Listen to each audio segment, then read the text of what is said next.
1000 இளைஞர்களே திரண்டு வாருங்கள், உங்கள் விடுதலையை வென்றெடுக்க நான் காத்திருக்கிறேன் என்று பொலிவிய காடுகளில் போராடிய மகத்தான போர் மறவன். அவன் பொலிவிய காடுகளில் போராடுகிற போது அமெரிக்க சிஎன்ஏ உளவு நிறுவனத்தால் காட்டி கொடுக்கப்பட்டு அவன் கைது செய்யப்பட்டு பாஸ்டல் சிறைச்சாலை கருங்கடலுக்குள்ளே அடைக்கப்படுகிற போது கூட நான் மீண்டும் சுதந்திர தாகத்தை சுவாசிக்கவே விரும்புகிறேன் என்றெல்லாம் சிறைக்குள்ளேயே இருந்து அவன் போர் தந்திர முறைகளை ஏற்படுத்தி விட்டான்.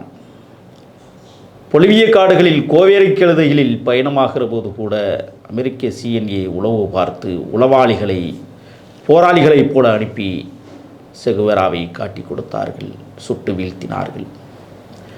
பொலிவிய காடுகளில் அவரது உடல் புதைக்கப்பட்டது. சுமார் 32 ஆண்டுகளுக்கு பிறகு உலகமே அதிர்கிற வண்ணம் அமெரிக்கா ஒரு செய்தியை வெளியிட்டது. செகுவேராவை நாங்கள் தான் சுட்டு கொன்றோம், இந்த இடத்தில்தான் அவரை நாங்கள் புதைத்தோம் என்று கியூபாவிற்கு மட்டுமல்ல உலகத்திற்கு ஒரு உன்னத செய்தியை சொன்னதற்கு பிறகு கியூபா அரசு அந்த குறிப்பிட்ட இடத்தை குறிவைத்து தேடுகிறார்கள். சுமார் 3 ஏக்கர் நிலப்பரப்பில் அகழ்வாராய்ச்சிகள் நடக்கிறது. அவருடைய மண்டை ஓடுகளை எடுத்துக்கொள்ளுகிறார்கள்.